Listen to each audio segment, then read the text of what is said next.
Hello every one. ഇന്ന് നമ്മൾ discuss ചെയ്യാൻ പോകുന്നത് introduction to poetry by Billy Collins. Billy കോളിൻസിനെ പറ്റി പറയുകയാണെങ്കിൽ ഒരു അമേരിക്കൻ പോയറ്റാണ്. അദ്ദേഹം ഒരുപാട് ബുക്സ് പബ്ലിഷ് ചെയ്തിട്ടുണ്ട്, ഒരുപാട് പോയിൻസും അദ്ദേഹം പബ്ലിഷ് ചെയ്തിട്ടുണ്ട്. അതിലെ മെയിൻ ഒരു ഫേമസ് ബുക്ക് എന്ന് പറയുകയാണെങ്കിൽ പോയട്രി 180 എന്ന് പറയുന്നൊരു ബുക്കാണ്. ഓക്കെ, സോ ഈ ഒരു പോയത്തിലേക്ക് നമ്മൾ നോക്കുകയാണെങ്കിൽ ഇതിൽ എങ്ങനെ നമ്മൾ ഒരു പോയത്തിനെ അപ്രോച്ച് ചെയ്യണം, അല്ലെങ്കിൽ ഒരു പദ്യം നമ്മുടെ കയ്യിൽ കിട്ടിക്കഴിഞ്ഞാൽ നമ്മൾ അതിനെ എങ്ങനെ കാണണം, അതിൻ്റെ മീനിങ് എങ്ങനെ നമ്മൾ അതിൽ നിന്ന് വാർത്തെടുക്കണം, അതിനെങ്ങനെ അപ്രോച്ച് ചെയ്യണം എന്നൊക്കെയാണ് ഈ പോയത്തിൽ നമുക്ക് മെയിൻലി കാണുന്നത്. ഓക്കെ, സോ നമുക്ക് പോയത്തിലോട്ട് കിടക്കാം. സോ ഫസ്റ്റ് 3 ലൈൻസ് മെയിൻലി നമ്മൾ പറയുന്നത് എന്താണ്? ഇവിടെ നമ്മുടെ ഈ പോയം വായിക്കുന്നത് ഒരു സ്പീക്കറാണല്ലോ. ആ സ്പീക്കർ എന്ന് പറയുന്നത് ഒരു അധ്യാപികയോ അല്ലെങ്കിൽ ഒരു പോയറ്റോ ആവാമെന്നാണ് പറയുന്നത്. The speaker is likely to be a teacher or a poet. So ആ സ്പീക്കർ നമ്മളോട് പറയുകയാണ്, ഒരു പോയട്രി വായിക്കുമ്പോൾ നമുക്ക് അതിനെ അപ്രോച്ച് ചെയ്യേണ്ടത് ഒരു പർട്ടിക്കുലർ വേയിലാണ്. ഒരു ഒരു അങ്ങനെ അതിനെ അപ്രോച്ച് ചെയ്യാൻ പാടുള്ളൂ. അല്ലാണ്ട് അതിൻ്റെ ഭയങ്കരമായിട്ട് അതിന് വേറെ ഇൻ്റർപ്രിറ്റേഷൻസ് എല്ലാം കൊടുത്ത് അങ്ങനെയൊന്നുമല്ല അപ്രോച്ച് ചെയ്യേണ്ടത്. നമ്മൾ അതിനൊരു പർട്ടിക്കുലർ വേയിൽ അപ്രോച്ച് ചെയ്യണം. എങ്ങനെ അപ്രോച്ച് ചെയ്യണം?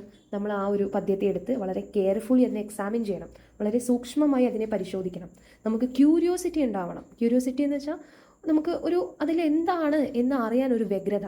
ഇപ്പോൾ ഒരു സാധനം കിട്ടണം എന്നുള്ളൊരു വാശി അല്ലെങ്കിൽ ഒരു വ്യഗ്രത നമ്മൾ പറയില്ലേ. അപ്പോൾ ആ ഒരു ക്യൂരിയോസിറ്റിയോട് കൂടെ നമ്മൾ ആ ഒരു പദ്യത്തെ നോക്കണം. അപ്പോൾ ഇവിടെ വളരെ ബ്യൂട്ടിഫുൾ ആയിട്ടുള്ള ഒരു ഇമേജറി അവിടെ ഉണ്ട്. And hold it up to the like a colour slide. So ഇവിടെ എന്താ മെയിൻലി പറയുന്നത്? നമ്മുടെ പോയത്തിന് എടുത്തിട്ട് ഒരു വെളിച്ചത്തിലോട്ട് കാണിക്കൂ എന്നാണ് പറയുന്നത്. വെളിച്ചത്തിലോട്ട് കാണിക്കുമ്പോൾ ആ പദ്യത്തിലെ ഉള്ളിലെ എല്ലാ കണ്ടൻസും നമുക്ക് വിസിബിൾ ആവും എന്നാണ് പറയുന്നത്. എന്താണ് ഒരു കളർ സ്ലൈഡ് എന്ന് വെച്ച് കഴിഞ്ഞാൽ, പണ്ട് കാലത്തൊക്കെ നമുക്ക് ഫോൺ അതുപോലെ തന്നെ ഇത് നമ്മുടെ സ്മാർട്ട് ഫോൺസും DSLR ക്യാമറാസും ഒന്നും ഇല്ലാത്ത സമയത്ത് ഈ പഴയ കാലത്തെ ക്യാമറകളെല്ലാം ഉണ്ടായിരുന്നു. അതിലെല്ലാം ഒരു സാധനം ഇൻസേർട്ട് ചെയ്ത് സ്ലൈഡ് പോലെയാണ് ഫോട്ടോസൊക്കെ നമുക്ക് പ്രിൻ്റ് എടുക്കാൻ പറ്റുക. സോ ആ ഫോട്ടോസൊക്കെ നമുക്ക് കാണണമെങ്കിൽ നമ്മൾ വെളിച്ചത്തിലോട്ട് ആ സ്ലൈഡിനെ ഒരു ചെറിയ സ്മോൾ ബോക്സ് പോലെ ഒരു സ്ക്വയർ ഷേപ്പിൽ ഒരു സാധനമായിരിക്കും. അതിനെ നമ്മൾ വെളിച്ചത്തിലോട്ട് കാണിക്കുകയാണെങ്കിലാണ് നമുക്ക് അതിൻ്റെ ഉള്ളിലെ ഇമേജ് വ്യക്തമായിട്ട് നമുക്ക് കാണാൻ സാധിക്കുകയുള്ളൂ. സോ പണ്ട് കാലത്ത് അങ്ങനെയൊക്കെ ഉണ്ടായിരുന്നു, ഞാൻ അത് കണ്ടിട്ടുണ്ട്.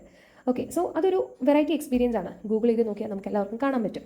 ഓക്കെ, സോ ഇതുപോലെ നമ്മളൊരു പദ്യത്തെ എടുത്ത് വെളിച്ചത്തിലോട്ട് കാണിച്ചു കഴിഞ്ഞാൽ ആ പദ്യത്തിൻ്റെ ഉള്ളിലുള്ള എൻറ്റയർ ഡീറ്റെയിൽസ് നമുക്ക് അതിൽ നിന്ന് മനസ്സിലാക്കാൻ പറ്റുമെന്നാണ് അവിടെ പറയുന്നത്. ഓക്കെ, സോ ഇത് ഈ 3 ലൈൻസിൽ നമുക്ക് ലിറ്റററി ഡിവൈസസിനെ പറ്റി നോക്കുകയാണെങ്കിൽ അവിടെ ഒരു സിമിലി ഉണ്ട്. Hold it up to the like a colour slide. Like എവിടെ വന്നു? അതൊരു സിമിലിയാണ്. Okay, so then there is an imagery. അത് നമുക്ക് അവിടെ നമ്മളത് ഉള്ളിൽ കാണുന്നുണ്ട്, ആ ഒരു പിക്ചർ നമ്മൾ ഉള്ളിൽ കാണുന്നുണ്ട്. So there is an imagery. So അങ്ങനെ ഒരു പോയം എടുത്തിട്ട് നമ്മൾ ലൈറ്റിലോട്ട് വെച്ചാൽ നമുക്കതിന് ക്ലിയർ പിക്ചർ നമുക്ക് കിട്ടുമെന്നാണ് പറയുന്നത്. സോ ഒരു പദ്യം കൈ കിട്ടിക്കഴിഞ്ഞാൽ അതിലൂടെ ആക്രാന്തം കാട്ടി റഷ് ചെയ്ത് ഓടിച്ച് വായിക്കുകയല്ല നമ്മൾ വേണ്ടത്. പ്രോപ്പറായിട്ട് അതിനെ ഒബ്സർവ് ചെയ്ത് അതിൻ്റെ ഭംഗി ആസ്വദിച്ച് അല്ലെങ്കിൽ അതിൻ്റെ ഉള്ളിലെ മീനിങ് ആസ്വദിച്ചിട്ട് വേണം നമ്മൾ എന്ത് ചെയ്യാൻ, അതിനെ മനസ്സിലാക്കാൻ എന്നാണ് നമ്മുടെ സ്പീക്കർ ആദ്യത്തെ 3 ലൈൻസിലും പറയുന്നത്.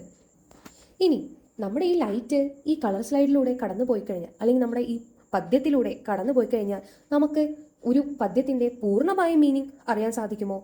ഇല്ല, നമുക്ക് കംപ്ലീറ്റ് ആയിട്ടുള്ള കറക്റ്റ് മീനിങ് നമുക്ക് അറിയാൻ സാധിക്കില്ല.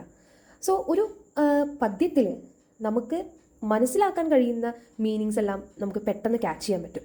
പക്ഷേ അതിൻ്റെ ഇന്നർ സൈഡിലും വളരെ ഡീപ്പറായിട്ടും അതിന് മീനിങ്സ് അല്ലെങ്കിൽ അർത്ഥങ്ങൾ ഉണ്ട് എന്നും ഈ ആദ്യത്തെ 3 വരികളിൽ പറയുന്നുണ്ട്. അടുത്ത ലൈൻ എഗെയിൻ ഒരു മെറ്റഫറിൻ്റെ യൂസേജ് ആണ്. Or press and year against it's hive. എന്താണ് ഒരു ഹൈവ്? ഹൈവ് എന്ന് വെച്ച് കഴിഞ്ഞാൽ നമുക്കറിയാം, നമ്മുടെ തേനീച്ചയുടെ ആ ഒരു ഇതിനെയാണ് നമ്മൾ പറയുന്നത് ഹൈവ്. തേനീച്ചയുടെ ആ ഒരു പെൻറ്റഗൺ ഷേപ്പുകളിലുള്ള കൂട്. ഓക്കെ, അവിടെയാണ് അവരുടെ തേൻ അവർ സൂക്ഷിച്ച് വെക്കുന്നത്. സോ ആ ഒരു ഹൈവ് പോലെ അതിനെ ഒരു താരതമ്യം ചെയ്തിട്ടാണ് അടുത്ത ലൈൻ പറയുന്നത്. എന്നുവെച്ചാൽ പോയം എന്ന് വെച്ച് കഴിഞ്ഞ് കഴിഞ്ഞാൽ അതിൽ it's like a beehive, ഒരു തേനീച്ചക്കൂട് പോലെയാണ്. എന്താ തേനീച്ചക്കൂടിൻ്റെ പ്രത്യേകത? തേനീച്ചക്കൂട്ടിൽ എപ്പോഴും ഭയങ്കര ബഹളമായിരിക്കും അല്ലേ, ഭയങ്കര ലൈഫ് ഉണ്ടാകും. അപ്പോൾ എപ്പോഴും ഈ തേനീച്ചകൾ അങ്ങോട്ടും ഇങ്ങോട്ടും പാറി നടന്ന് ബഹളം ഉണ്ടാക്കി അല്ലെങ്കിൽ അവർ ഒരുപാട് ജോലി ചെയ്ത് അതിനാകെ മൊത്തം എന്തായിരിക്കും, അവിടെ ഭയങ്കര ആക്റ്റീവായിരിക്കും. ഓക്കെ, സോ എന്നതുപോലെ തന്നെ നമ്മുടെ പദ്യവും ആക്റ്റീവാണെന്നാണ് പറയുന്നത്. സോ ഈ ഒരു പദ്യത്തിൻ്റെ നമുക്ക് ആക്റ്റീവാണോ അല്ലേന്നൊന്നും നമുക്ക് ഒറ്റ നോട്ടത്തിൽ കണ്ടാലൊന്നും അറിയില്ല. സോ നമ്മുടെ ചെവികൾ ഈ പദ്യത്തിലോട്ട് അടുപ്പിച്ച് വെച്ച് കഴിഞ്ഞ് കഴിഞ്ഞാൽ നമുക്ക് ആ പദ്യത്തിൻ്റെ മീനിങ്ങും അതുപോലെ തന്നെ ആ പദ്യത്തിൻ്റെ ശബ്ദവും എല്ലാം നമുക്ക് മനസ്സിലാക്കാൻ സാധിക്കും എന്നാണ് നമ്മുടെ പോയറ്റ് പറയുന്നത്. നമ്മുടെ പദ്യത്തിന് ഉള്ളിൻ്റെ ഉള്ളിൽ ഒരു ശബ്ദമുണ്ട്, അല്ലെങ്കിൽ അതിനൊരു വോയിസ് ഉണ്ട്. അത് നമുക്ക് പുറമേ നിന്നൊന്നും കാണാൻ സാധിക്കില്ല. അത് നമ്മൾ നമ്മുടെ ചെവി കൊണ്ടുപോയി മെല്ലെ അതിനോട് അടുത്ത് കൊണ്ടുപോയി വെച്ചാൽ മാത്രമാണ് നമുക്ക് എന്ത് മനസ്സിലാക്കാൻ പറ്റുള്ളൂ, ആ ഒരു സൗണ്ട് അതിനുണ്ട് എന്ന് മനസ്സിലാക്കാൻ പറ്റുള്ളൂ. സോ ഇതിൻ്റെ അർത്ഥം എന്താണ്, നമ്മുടെ പദ്യത്തിന് ഒരു ഇന്നർ മീനിങ് ഉണ്ട്. അത് നമ്മൾ മനസ്സിലാക്കണമെങ്കിൽ അത്രയും ശ്രദ്ധിക്കണം, നമ്മൾ അത്രയും ഫോക്കസ്ഡ് ആയിരിക്കണം, അത്രയും ക്ലോസ് അറ്റൻഷൻ കൊടുത്ത് വായിക്കുക അല്ലെങ്കിൽ അതിൽ കേൾക്കണ ഒരാൾക്ക് മാത്രമാണ് പദ്യത്തിൻ്റെ അർത്ഥം എന്തെന്ന് മനസ്സിലാക്കാൻ സാധിക്കുള്ളൂ. നെക്സ്റ്റ് ലൈനിൽ പറയുന്നത് I say drop a mouse into a poem and watch him probe his way out. ഇവിടെ ഒരു എക്സ്പെരിമെൻ്റൽ അപ്രോച്ചാണ് നമ്മുടെ പോയറ്റ് പറയുന്നത്.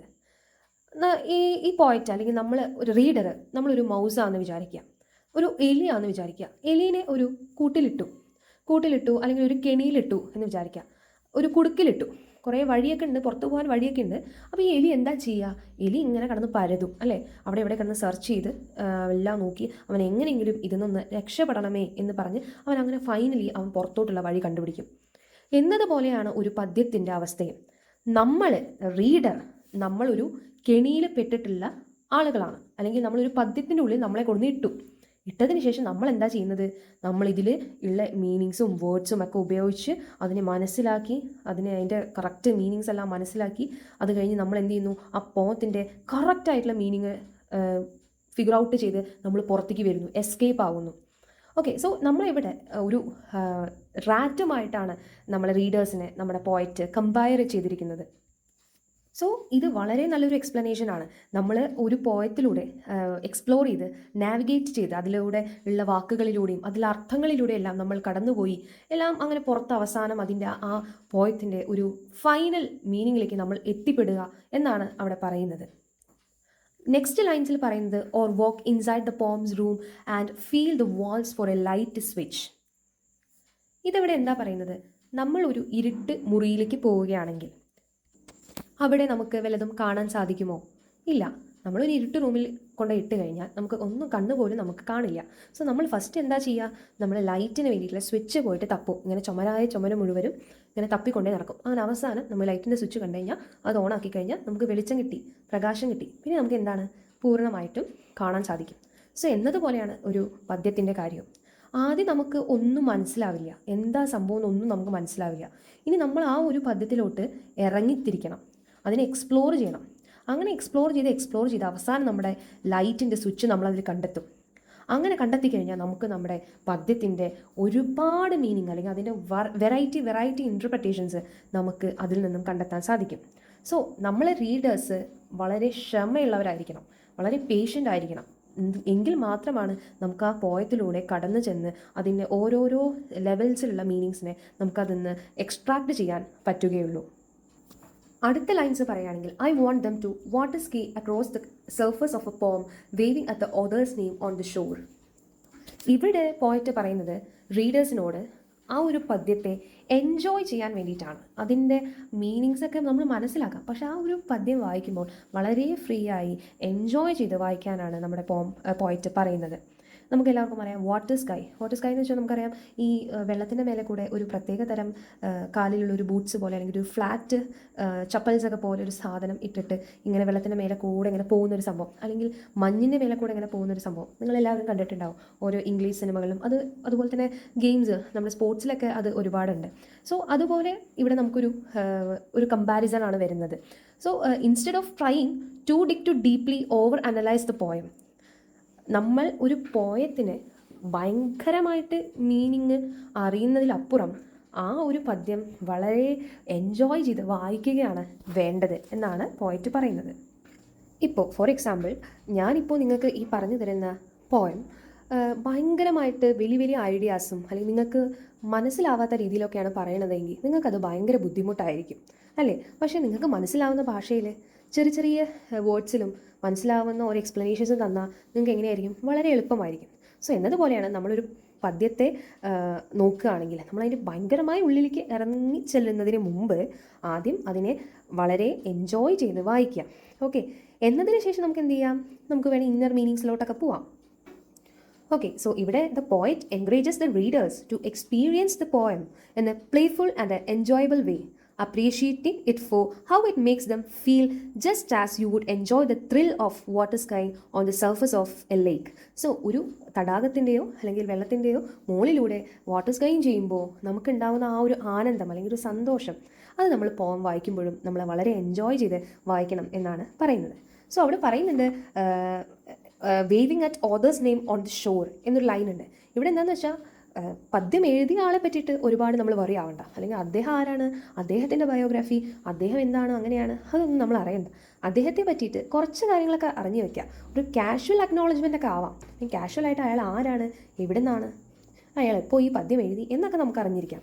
പക്ഷേ കൂടുതലായി അദ്ദേഹത്തെ പറ്റിയിട്ട് ചെകയാൻ നോക്കണ്ട എന്നുകൂടിയാണ് നമ്മുടെ പോയറ്റ് പറയുന്നത്.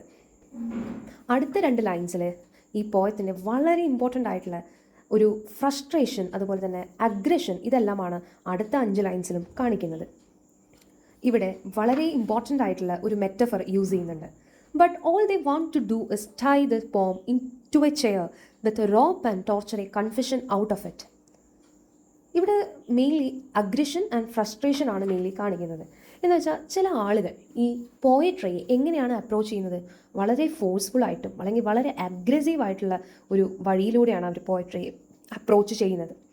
സാധാരണ നമ്മൾ എങ്ങനെയാണ് ഒരു പോയത്തിനെ അപ്രോച്ച് ചെയ്യേണ്ടത്, വളരെ സിമ്പിളായി എൻജോയബിളായിട്ടാണ് അപ്രോച്ച് ചെയ്യേണ്ടത്. പക്ഷേ ഇവിടെ എന്താ ചെയ്യുക, ഒരു പദ്യത്തെ എടുത്ത് നമ്മുടെ കസേരയിലിട്ട് കെട്ടി അതിനെ ടോർച്ചർ ചെയ്ത് അതിൻ്റെ മീനിങ്ങിനെ പുറത്തെടുക്കാൻ നോക്കുന്നു. പക്ഷെ അങ്ങനെയല്ല വേണ്ടത് എന്നാണ് നമ്മുടെ പോയറ്റ് പറയുന്നത്. ഇപ്പോൾ നിങ്ങൾ കൺഫെഷൻ എന്നൊക്കെ നിങ്ങൾ കേട്ടിട്ടുണ്ടാവും. ചില സിനിമകളിലെല്ലാം കള്ളന്മാർ സത്യം പറയാൻ വേണ്ടിയിട്ട് ചെയറിലൊക്കെ ഇട്ട് കെട്ടി അവർക്ക് ഭക്ഷണം കൊടുക്കാണ്ട് കുറേ അടിയൊക്കെ എല്ലാം കൊടുത്ത് അവസാനം അവരെന്ത് പറയും, സത്യം പറയും, ഞാനാണ് ഈ കുറ്റം ചെയ്തത്.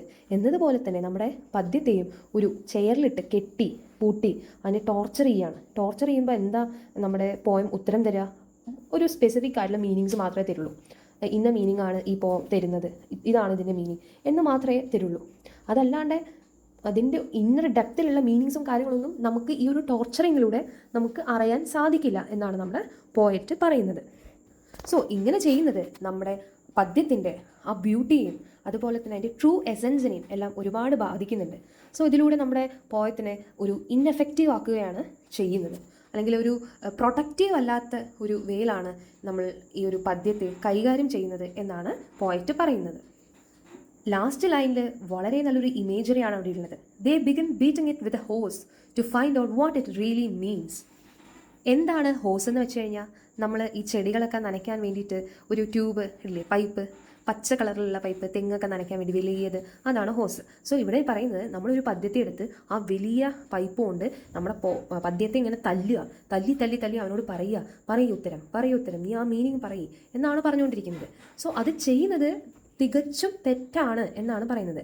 സോ അങ്ങനെയല്ല നമ്മൾ ചെയ്യേണ്ടത്. നമ്മൾ അതിൻ്റെ ആ ഒരു പദ്യത്തിൻ്റെ എസൻസ് മനസ്സിലാക്കണം, അല്ലേ, അതിൻ്റെ ഇന്നർ ഡെപ്ത് മനസ്സിലാക്കണം. അതല്ലാണ്ട് ആദ്യമേ പദ്യത്തിനോട് പോയിട്ട് ഇതല്ലേ മീനിങ് എന്ന് പറഞ്ഞാൽ ഫോഴ്സ് ചെയ്താൽ എന്താ ചെയ്യുക, വേറെ വഴിയൊന്നുമില്ല, അതന്നെയായിരിക്കും. സോ ഈ ഒരു മെത്തേഡ് ഇൻഎഫക്റ്റീവാണ്. സോ അത് നമ്മുടെ പോയത്തിനെ ഒരുപാട് ഡാമേജ് ചെയ്യും എന്നാണ് പറയുന്നത്. സോ ഇതാണ് നമ്മുടെ പദ്യത്തിൻ്റെ മീനിങ് എന്ന് പറയുന്നത്.